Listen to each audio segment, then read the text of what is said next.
আসসালামু আলাইকুম গাইজ।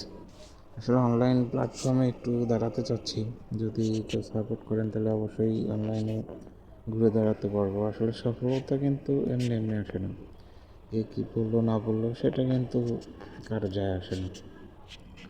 গেছিলাম ঘুরতে ঘুরতে মিজান ভাই হোটেলে, মিজান ভাই ইন্টারভিউ, মিজান ভাই কীভাবে কথা বলে সব কিছু দেখলাম।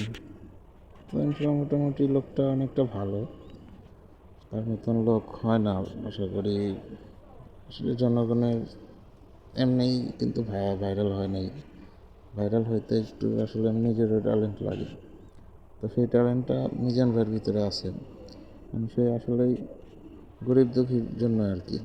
একজন ইউটিউবার, একজন কন্টেন্ট ক্রিয়েটর যদি চায় তার কাছে, কখনো সে না করে না, বা কোনো সময় দেখি নাই যে সে গালি দিছে।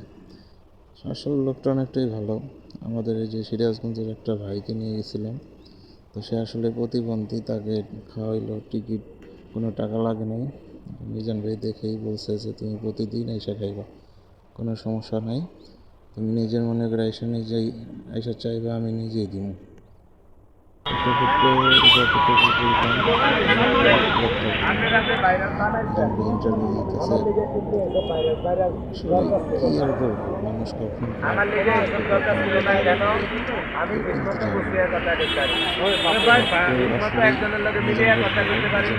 ছোট থেকে